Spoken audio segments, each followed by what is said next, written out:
They beat her brother. Then the cowboy took a stand. She didn't ask for help. She never had. But when the men who hurt her little brother rode away laughing, something shifted in the quiet of that Texas evening. And the man who watched it all from across the fence line, he didn't look away. This is a story about protection. About a woman who had been carrying everything alone for so long, she forgot what it felt like to have someone stand beside her. And about a man who had buried his heart so deep he thought it was gone forever, until a bruised boy and a woman with fire in her eyes reminded him what it meant to be alive. If stories like this bring you comfort, if you love slow, warm Western romance with real emotion and real heart, stay right here. And before we go any further, if you haven't subscribed yet, this is your sign. Hit that button and ring the bell so you never miss a story like this one. Now let's go back to where it all began. Her name was Clara Voss, and she had been running from one kind of hard life straight into another for as long as she could remember. She was 32 years old, with calloused hands and tired eyes, and a stubborn set to her jaw that told most people not to bother trying to help her. She had learned young that help came with a cost, that kindness was usually borrowed, that the people who smiled widest were often the ones you needed to watch most carefully. She had come to Hardin Creek, Texas 6 months ago with nothing but 2 carpet bags, her younger brother Thomas, and a letter of employment from a widow woman named Edna Marsh who needed a cook and a housekeeper. The pay was small. The house was drafty. But there was a roof, and there was work, and Clara had never needed more than that to make something out of nothing. Thomas was 17, tall, a little slow in the way some people are slow, not stupid, just gentle, the way a person can be when the world hasn't beaten it out of them yet. He loved animals. He could spend an entire afternoon watching a hawk circle overhead and come inside smiling like he had just witnessed something sacred. Clara loved him with a fierceness that scared her sometimes. He was the only family she had left, the only person in the world she would walk through fire for without thinking twice. She had been walking through fire for him since she was 14. Their mother had died when Clara was 12 and Thomas was barely 2 years old. Their father had lasted another 2 years before the grief took him sideways, and the drinking finished what the grief had started. Clara had raised Thomas herself, moved them from town to town when things got bad, worked whatever work she could find, kept them fed, kept them together, kept them alive. She didn't talk about any of this. It was just the story of her life, and she didn't see the point in telling it. Hardin Creek was small, the kind of town where everybody knew everybody's business and newcomers were looked at sideways for at least the first year. Clara didn't mind that. She was used to being looked at sideways. She just kept her head down, did her work, and made sure Thomas stayed out of trouble. The trouble, as it turned out, found Thomas on its own. It was a Thursday evening in late September. The air had that first cool bite of coming autumn, and the light was golden and long across the flat land. Clara had sent Thomas to pick up a sack of flour from Gentry's general store, a simple errand, the kind she had sent him on 100 times before. She was in Edna's kitchen when she heard it. Not the words at first, just the sound of laughter that wasn't kind, and then something that made her stomach drop before her mind even understood what it was. She was out the door and running before she had even taken her apron off. There were 3 of them. Young men, or something close to it, the kind who had grown up being told they owned the world and believed it. The Callow brothers and their cousin, everybody in town knew them, nobody in town crossed them. Their family had land and money, and the particular arrogance that comes from having both for too many generations. They had Thomas on the ground near the side of the store. One of them was laughing. One of them was saying something Clara couldn't fully hear. And Thomas, her Thomas, was trying to get up, blood on his lip, dirt on his hands, confusion and pain mixed together on his face in a way that made Clara's chest crack open like dry wood. She ran straight at them. She didn't think. She never thought in moments like this. She just moved, the way a mother moves toward danger, the way a protector moves when the person they love is hurting. She got between Thomas and the one standing closest, and she looked up into his face with everything she had. "Get away from him," she said. Her voice was low and steady and meant every word. The young man, Dale Callow, looked down at her like she was something amusing he had found on the bottom of his boot. "Well now," he said slowly. "The sister." The other 2 laughed. She stood her ground. "Whatever he did, whatever you think he did, this is done now. Walk away." Dale tilted his head. He was in our way. We don't like things being in our way. He was walking to the store, Clara said. He was in our way, Dale repeated, like that settled it. She felt Thomas's hand find her arm from behind, felt him trying to pull her back, trying to protect her even now, even bleeding, even shaking. That made her love him so fiercely it hurt. She held her ground. And that was when she heard the footsteps. Slow, deliberate, the kind of footsteps that don't hurry because they don't have to. The man who walked around the corner of Gentry's store was not a large man in the way that Dale Callow was large, broad and loud and taking up space on purpose. He was built lean and quiet, the way a man gets when he has spent years working land that doesn't forgive softness. He had dark hair going gray at the temples, a face weathered by sun and something older than sun, and eyes that were a particular shade of brown that Clara would later think of as the color of still water, calm on the surface, but deep enough to drown in. He looked at the scene in front of him for exactly 2 seconds. Then he looked at Dale Callow, and something in his expression shifted in a way that was not a threat and not a performance, but was somehow more effective than either. Dale, he said. One word. Quiet. The way you say one word when you don't need to. Dale's posture changed. Just slightly. Just enough. Harlan, he said back, less certain now. You and your boys head on home, the man said, right now. A long moment. The cousin looked at Dale.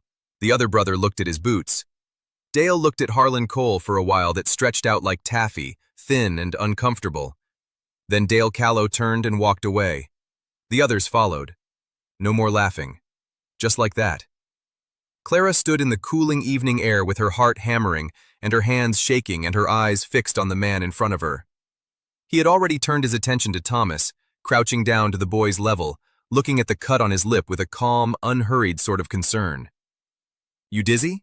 He asked Thomas. Thomas shook his head. They knock you down or did you fall? Knocked me, Thomas said quietly. The man nodded like this was useful information. Then he stood and looked at Clara. He's all right, he said. Lip needs cleaning, nothing else. She stared at him. She wanted to say thank you, and she wanted to say she didn't need his help, and she wanted to ask why he had even bothered, and she wanted to ask what hold he had over Dale Callow because in 6 months she had never seen anyone make those boys back down with one word and a look. What she actually said was, "Who are you?" A small, almost smile. Harlan Cole. I have the ranch about a mile east of Edna Marsh's place. She had heard the name. Edna had mentioned him once or twice. Neighbor, good man, keeps to himself, lost his wife some years back. Clara had filed it away the way she filed away most information in this town. Useful to know, not necessary to pursue. Clara Voss, she said. He nodded like he already knew. Maybe he did. Small towns were like that. You work for Edna, he said. Yes. You've been here a few months. 6. He looked at her for a moment. A straight and simple look. No performance in it. Just looking the way a person looks when they are paying attention. The Callows aren't going to let this sit, he said. They're the kind that need the last word. She felt something cold settle in her stomach. I know the kind, she said. I imagine you do, he paused. I'm not trying to frighten you. I'm saying watch yourself. Watch your brother. I always do, she said. Another small, almost smile. This one reached a little further toward his eyes. I can see that, he said. Then he touched the brim of his hat, turned, and walked back the way he had come. Clara watched him go and felt something she hadn't felt in a long time, maybe ever, which was the specific feeling of having been seen clearly by someone and not found lacking. She tucked it away quickly. She had no use for feelings like that. She took Thomas home and cleaned his lip and made supper and told Edna what had happened. And Edna pressed her lips together and said the Callows were a plague on this county and had been for 20 years. And Clara said, yes, ma'am, and went to bed and lay awake in the dark thinking about still water eyes and one word spoken quietly in an evening street. The next 3 days were uneventful. Then Edna Marsh had a fall. Nothing terrible, a twisted ankle, but at her age and with her heart the way it was, the doctor said she needed rest and no stairs and someone nearby at all hours. Edna's daughter in San Antonio was contacted, but it would be 2 weeks before she could come, and in the meantime the house needed tending, and Edna needed watching, and Clara needed a solution. The solution arrived in the form of Harlan Cole, who appeared at the back door on a Wednesday morning with a basket of vegetables from his garden, because that was apparently something he did sometimes, and Edna, from her chair by the fire, told him the situation. He listened. Then he looked at Clara. "My ranch house has a room that's empty," he said. "2 rooms. For you and your brother. It would be easier for tending Edna if you were closer." Clara opened her mouth to refuse. "I'm not in the house much during the day," he said, like he already knew what she was thinking. "My foreman's wife, Bess, does the cooking. You wouldn't be beholden to anyone." She closed her mouth. "It's practical," he added. She did not want to find it practical. She found it practical. That was how Clara and Thomas came to be living under Harlan Cole's roof. The ranch house was old and large and smelled of wood smoke and saddle leather, and something she eventually identified as pine soap. There were 4 dogs who treated Thomas like a long-lost friend within the first 10 minutes, which meant Thomas was hopelessly happy from day one. Bess, the foreman's wife, was a wide, warm woman with an enormous laugh and absolutely no patience for what she called excessive politeness, which meant Clara had to stop saying no thank you to everything within about 48 hours. Harlan was, as promised, not in the house much during the day, but he was there in the mornings, at the kitchen table before dawn, with coffee and silence and sometimes a newspaper. Clara developed a habit of waking early, and they would sit in that kitchen together without saying much, just 2 people who had both learned that morning silence was one of the better kinds of peace. She learned things about him gradually, the way you learn the shape of a place by walking it slowly. She learned that he had a son, 8 years old, named Eli, who was currently in the care of Harlan's sister in Abilene because Harlan had decided sometime after his wife's death 3 years ago that he was not good at being a father and his son deserved better. She learned this not from Harlan but from Bess, who told her with the flat directness of someone who disapproved of this decision and said so regularly. She learned that Harlan had not made peace with his wife's death the way people sometimes say you make peace with things. He had just gone quiet around it, the way a tree goes quiet around a nail, growing over it slowly. The shape changed, but the thing's still there. She learned that he was respected in this county in a deep, quiet way that had nothing to do with the callows kind of respect, which was really just fear dressed up nicely. People trusted him, sought his word on things. He didn't seek their approval in return. She also learned, though she would not have said it out loud to anyone, that he looked at her sometimes in a way that made her feel like the ground was slightly less solid than it had been a moment before. She did not examine this feeling. Thomas blossomed on the ranch the way a plant blooms when it finally has enough light. Harlan gave him work that suited him, gentle work, tending the horses, feeding the chickens, fixing fences in the slow, methodical way Thomas was actually very good at. He didn't talk down to Thomas. He didn't talk up to him either. He just talked to him like a person, gave him instructions, thanked him when the work was done, and left him to it. Clara watched this and felt something in her chest that was almost painful in its tenderness. 3 weeks in, Dale Callow came back. Not in person. He was smarter than that, or at least more careful. He sent his foreman to Edna's place with a message, dressed up in legal language, about a property boundary dispute that Clara was certain had not existed 2 months ago. Then there were 2 incidents with fencing on the edge of the Cole property that bordered Callow land, cut clean and deliberate. Then one of the ranch horses came up lame in a way that Harlan's foreman said wasn't natural. Harlan said nothing about any of this in front of Clara. She noticed anyway. One evening she found him sitting on the porch steps in the last of the light, looking out at nothing in particular, and she sat down beside him without asking permission, which she had started doing gradually without noticing. "This is about me," she said. "The trouble with Callow. It started because of me and Thomas." He looked at her sideways. "It started because Dale Callow is a small man who needs large reactions," he said. "You're just the most recent excuse." Harlan. He was quiet for a moment. "It doesn't matter where it started," he said finally. "This is my land, my line." She wanted to argue. She sat with it instead. "You have a son," she said after a while. He went very still. "Bess told me," she said quietly. "I'm not asking you to explain yourself, I just want to say—" She paused, choosing her words with care. "I raised my brother from the time I was 14. I know what it's like to feel like you're not enough for someone you love, like you might be doing them more harm than good." She stopped.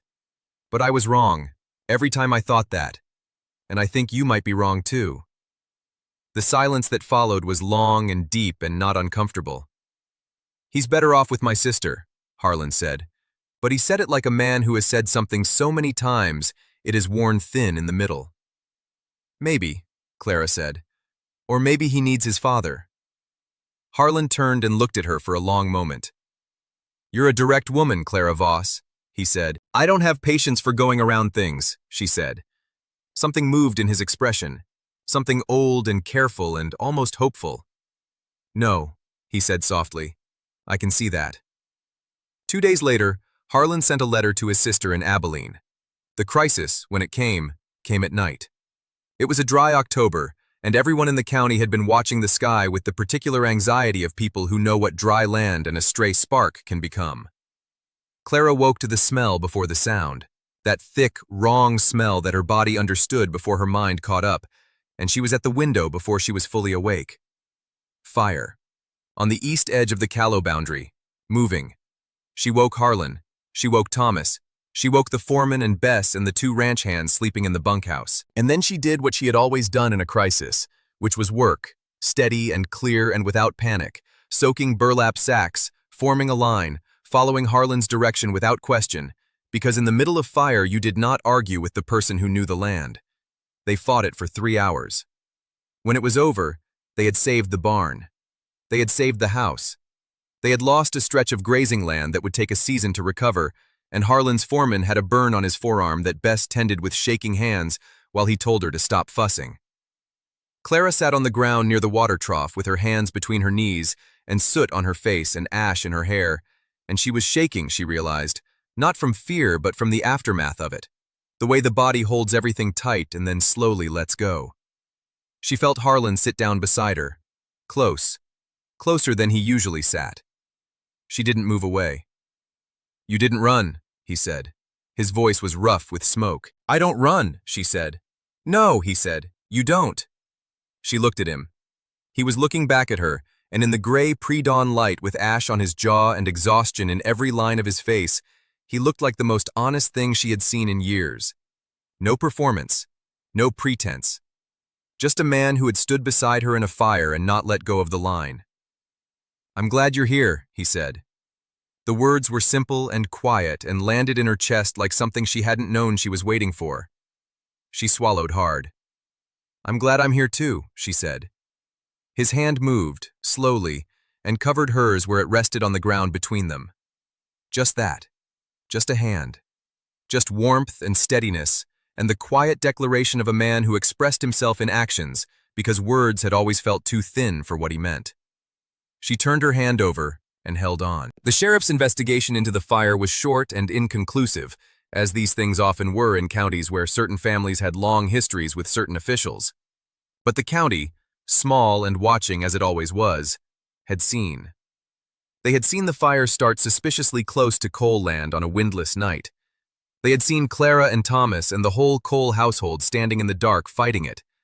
They had seen Dale Callow the next morning looking nowhere near surprised enough. Harlan filed a formal complaint. 3 other ranchers added their names to it. Quietly, methodically, the way quiet men handle things when they have decided a line has been crossed. The Callows did not come back. Eli arrived on a Sunday morning in early November, stepping off the stage with Harlan's sister Grace and a bag almost as big as he was, and stood looking at his father in the morning light with an expression that was so carefully neutral, it told Clara everything about how much hope was carefully contained inside it. Harlan crouched down to the boy's level. He didn't say much. He said, "I missed you. I'm sorry I waited so long. You're home now." Eli looked at him for a moment. Then he walked forward and put his arms around his father's neck and held on, and Harlan closed his eyes and held his son, and Clara looked away because some things are not meant to be witnessed by too many eyes. Thomas was already crouching near Eli's bag with one of the dogs, offering the animal as an introduction, and when Eli saw the dog, his careful expression cracked open into a grin that was entirely, unguardedly 8 years old. That evening, Clara made supper for all of them in the big kitchen, Harlan and Eli and Thomas and Bess, and the foreman who had never turned down a meal in his life. It was loud and warm and a little chaotic, which was something she had not experienced in a kitchen in a very long time. She stood at the stove and stirred and listened to Thomas explaining to Eli which horse was which, and to Bess telling a story about something that happened with a goat 17 years ago that apparently never got old, and to Harlan's low voice and Eli's higher one mixing together in the way voices do when they are finding their way back to each other. Later, when the dishes were done and Thomas had walked Eli to the room they were going to share, and Bess and the foreman had gone home across the yard, Clara found Harlan by the fire in the sitting room. She stood in the doorway for a moment, watching him stare at the flames with his hands wrapped around a coffee cup. "He's wonderful," she said. Harlan looked up. "He is," he said. She came and sat in the chair beside his, and they were quiet together for a while. "I don't know how to do this," he said finally. "Any of it. Being a father again. Being—" He stopped, looked at her. "Being someone who hopes for things." She understood exactly what he meant. She understood it the way you understand a language you learned young and then forgot, and then hear again and every word comes back at once. "I don't know how to stop carrying things alone," she said. "I've done it so long it feels like part of my body." He looked at her steadily. "You don't have to," he said. "I know that," she said. "I'm still learning to believe it." He set down his cup. He reached over and took her hand the way he had by the water trough after the fire, slow and sure, like a man who has made a decision and means it. "Stay," he said. "Not for Edna. Not because it's practical." A pause. "Stay because this is where you belong, because Eli needs someone like you, because Thomas is happy here." He looked at her with those still water eyes. "Because I am better with you here than I have been in 3 years without you." She felt her throat tighten. She thought about all the towns she had moved through, all the roofs that weren't hers, all the mornings she had woken up and the first thought in her head was how long she could stay before she had to move on again. She looked at the fire. She looked at his hand over hers. "I don't know how to be somewhere permanent," she said. "Neither do I," he said. "We could learn it together." She laughed, a small, surprised sound that she hadn't expected. "That's not very romantic," she said. "No," he agreed. "It's true, though." She looked at him for a long time. Then she said quietly, "All right." The winter settled in soft and steady. Edna's daughter arrived, and Edna recovered slowly and declared she wanted to stay in Hardin Creek for the rest of her natural life, which everyone had suspected already. Thomas turned 18 in December, and Harlan quietly put him on the permanent payroll and told him it was his job for as long as he wanted it, and the look on Thomas's face was the kind that Clara would carry in her heart for the rest of her life. Eli, for his part, adopted Clara with the efficient decisiveness of an 8-year-old who knows what he wants. He started calling her by her name, and then one morning at breakfast he called her something else entirely, soft and casual, like it had already been true for a while. And Clara sat very still and felt the words settle somewhere deep and permanent inside her. Harlan looked at her across the table. She looked back at him. No words necessary. On the first warm day of spring, with the land green again and the repaired fence straight and white along the eastern boundary, Harlan asked Clara to marry him. Not with a grand gesture, not with a speech. He asked her the way he did most things, quietly, directly, with his whole self behind it, standing in the kitchen in the morning light with 2 cups of coffee, and the particular steady look that she had come to understand meant he was saying something that mattered.